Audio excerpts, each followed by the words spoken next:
बिस्मिल्लाहिर्रहमानिर्रहीम। अस्सलाम वालेकुम नाज़रीन, नई अपडेट में खुश आमदीद ख़वातीन हज़रात। और आपको बताएं कि पाकिस्तान में ख़ास तौर पर पंजाब भर के अंदर स्कूल बंद कर दिए गए हैं। छुट्टियों का हतमी ऐलान भी कर दिया गया है।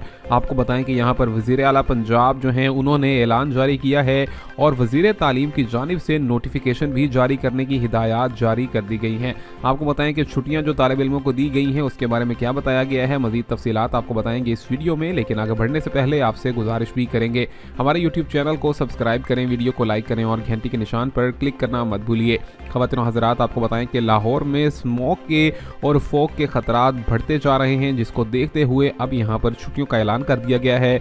और इससे कबल छुट्टियों का ऐलान 20 दिसंबर से किया जाना था, लेकिन फिलहाल के लिए 25 दिसंबर से 5 जनवरी तक छुट्टियां दे दी गई हैं।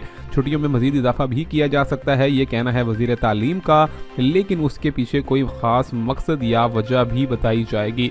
फिलहाल के लिए 10 छुट्टियों का हतमी ऐलान कर दिया गया है और तलबा तलबात के लिए बहुत ही अहम खबर है। मिलेंगे नई अपडेट में, तब तक के लिए अल्लाह हाफिज़।